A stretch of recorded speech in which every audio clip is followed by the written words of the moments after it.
এনাকে দেখতে আসছি আমরা আমাদের ইয়ে নাই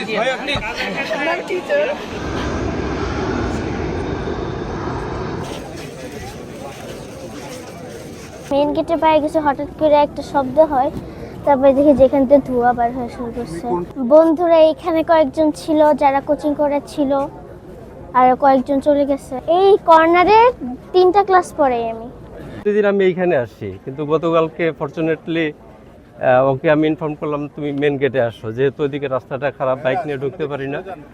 তো মেন গেটে গেল, যাওয়ার পরে সাথে সাথে পিছনে একটা শব্দ শুনলাম, ফাইটারের আওয়াজ হচ্ছিল। হঠাৎ করে দেখি যে ফাইটারের আওয়াজটা নাই, পাহাড়ের সমপরিমাণ ধোঁয়া উপরে উঠতেছে আর কি।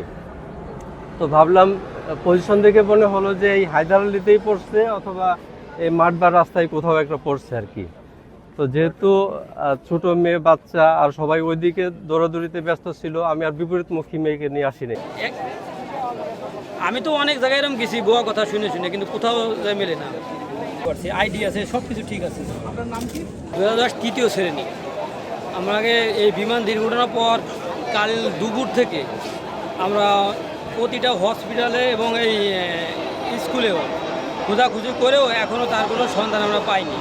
যে জায়গায় যাচ্ছি সে জায়গায় এ জায়গা দেখায়, এই স্কুলেও কয়েক জায়গা খোঁজ নিয়েছি, তথ্যকেন্দ্রে গেছি, তো ওইখানে ছিলাম রাতভর, আজকেও আবার আসছি। লাস্টে আমি আমার ভাগ্নির খাতাটা পাইছি, বই খাতা, আর লোকের এই ব্যাগটা পাইছি এই পুরো অবস্থায়। হ্যাঁ, আমি চিনতে পারছি, আইডি আছে, সব কিছু ঠিক আছে। খাতা আর লোকের এই ব্যাগটা পাইছি এই পুরো। তুমিও নাম্বার দাও, আমরাও নাম্বার দিয়ে রাখি, যোগাযোগ করে আমরাও যোগাযোগ করি। যদি এরকম লিস্ট পাই জানাবানি। কিন্তু এখন যেসব নাম্বার আমার দিয়েছে একটা নাম্বারে ফোন রিসিভ করে না।